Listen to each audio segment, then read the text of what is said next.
6 de octubre de 1939. Los últimos ejércitos polacos se rinden finalmente ante el avance arrollador de la Wehrmacht y el doble ataque efectuado por la Unión Soviética a mediados de septiembre. Sin embargo, para los alemanes, la guerra, lejos de acabar, no ha hecho más que comenzar. Tras la declaración de guerra de Francia y Gran Bretaña a Alemania el día 3 de septiembre, debido al ataque sobre Polonia, el ejército alemán debía enfrentarse ahora a un nuevo reto para el que todavía se consideraba que no estaba preparado.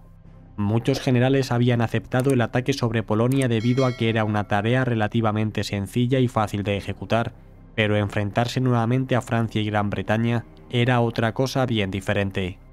En cualquier caso, tuvieron que acatar la orden del líder alemán y prepararse para el ataque simultáneo sobre Francia, Bélgica y Holanda. Si bien el primer plan en el que estaba trabajando el alto mando alemán planteaba un ataque frontal contra Bélgica y Luxemburgo, similar al de la Primera Guerra Mundial, todo cambió el 17 de febrero cuando Manstein pudo tener una reunión con Hitler. En dicho encuentro, el futuro mariscal convenció a Hitler de que lo mejor para derrotar a la coalición aliada era realizar un ataque desde la frontera alemana que se fuese curvando en dirección noroeste hasta que llegase a la costa atlántica. Básicamente era justo lo contrario de lo que habían intentado en la Primera Guerra Mundial, en la que dicha curva había tomado una dirección suroeste. Ahora, 25 años después, tal vez fuese posible hacerlo contando con la mayor velocidad y movilidad que la nueva motorización del ejército ofrecía. Para que este plan tuviese éxito, se necesitaban múltiples divisiones Panzer muy veloces y con mucha potencia de fuego, que fuesen capaces de penetrar por las Ardenas y tras cruzar el río Mosa y romper el frente por San Quintín, pudiesen llegar hasta la costa atlántica a la velocidad del rayo. Esta maniobra tenía que completarse en muy pocos días, mientras la mayoría de divisiones francesas y británicas estuviesen entretenidas en otro ataque de distracción que los alemanes iban a lanzar en Holanda y Bélgica. Además, tenían que ser veloces para no dar tiempo a su enemigo a tomar contramedidas y con ellas contener al grupo de ejércitos A, que sería el encargado de llevar a cabo esta incursión. El día del ataque a Francia, siendo este el 10 de mayo de 1940, este grupo de ejércitos tenía un total de 45 divisiones, siendo 7 de ellas Panzer. Estas 7 divisiones ocuparían la siguiente posición en la gran cuña de penetración alemana en el noreste de Francia. En primer lugar, la 5ª División Panzer y la 7ª de Rommel, integradas dentro del 15º Cuerpo de Ejército del general Hermann Hoth, se ubicarían en el flanco derecho de la cuña. El centro lo ocuparían la 6ª y 8ª División Panzer, integradas dentro del 41º Cuerpo de Ejército alemán, a las órdenes de Reinhardt. Y finalmente, yendo a lo que nos interesa en este programa, el 19º Cuerpo de Ejércitos a las órdenes de Guderian, con las divisiones Panzer I, II y X, junto con el regimiento Großdeutschland, se situarían en el flanco izquierdo, justo en el lado sur de la cuña. El ataque comenzó el 10 de mayo de 1940, y todo se desarrolló exactamente como lo habían planeado los alemanes. En tan solo 3 días, los 3 cuerpos de ejércitos que acabamos de nombrar atravesaron el bosque de las Ardenas y avanzaron unos 130 kilómetros hasta que llegaron al río Mosa. Desde la 5ª División Panzer, que se encontraba en el flanco derecho de la cuña, a la 10ª, que estaba más al sur, habían unos 50 kilómetros, siendo este el ancho de ruptura alemana en las defensas francesas.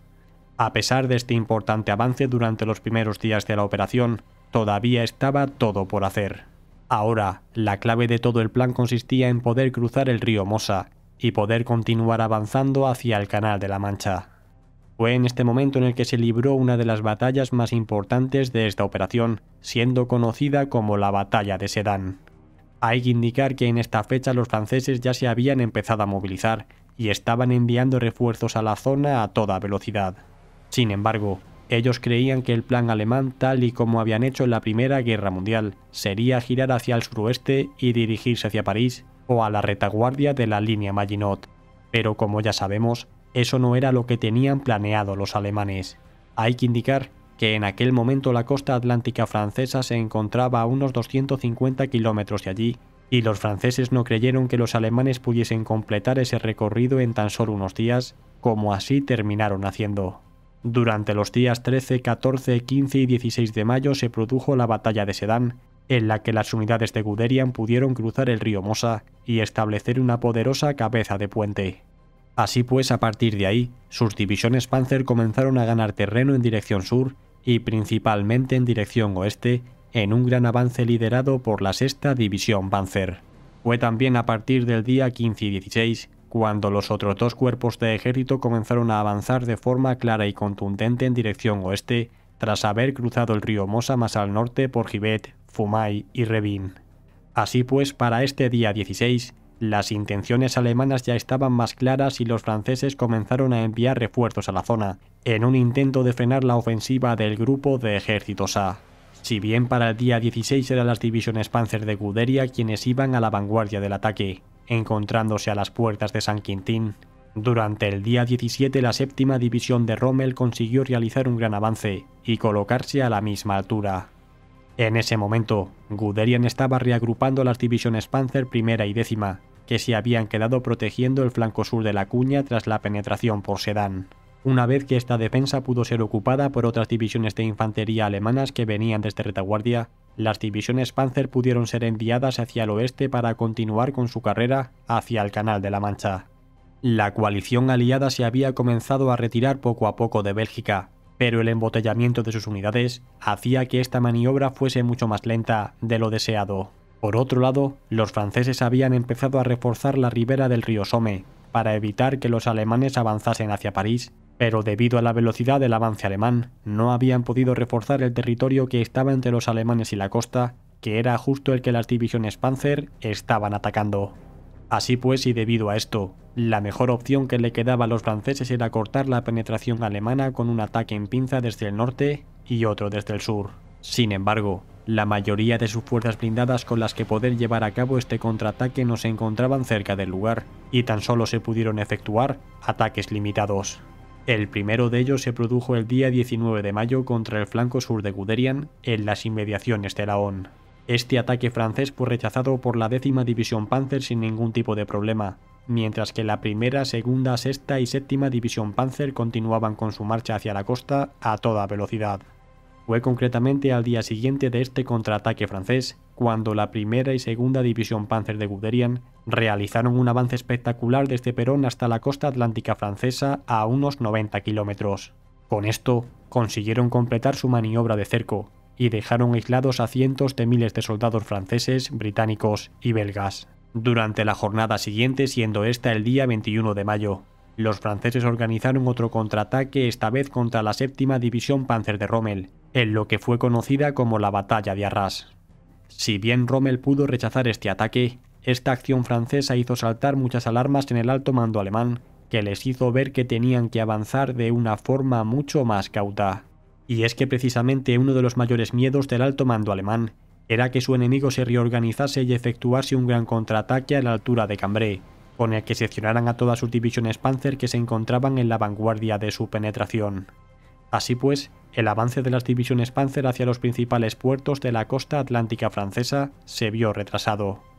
Durante los días 26, 27 y 28 de mayo, los aliados iniciaron un gran repliegue de todas sus unidades que estaban aisladas, y se comenzaron a dirigir hacia la costa con la esperanza de ser evacuadas por mar. En esta situación las divisiones Panzer de Guderian ya no representaron ningún papel, debido a que se establecieron cerca del paso de Calais para reagruparse y reequiparse, y para prepararse para el siguiente avance que llevarían a cabo contra la retaguardia de la línea Maginot.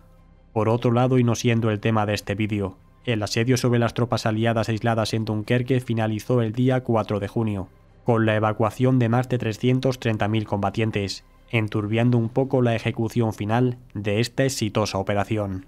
En cualquier caso, y tal y como hemos visto en este programa, el 19º Cuerpo de Ejército de Guderian fue el más importante de todos en esta operación de ruptura y cerco, liderando en todo momento la cuña de avance alemana.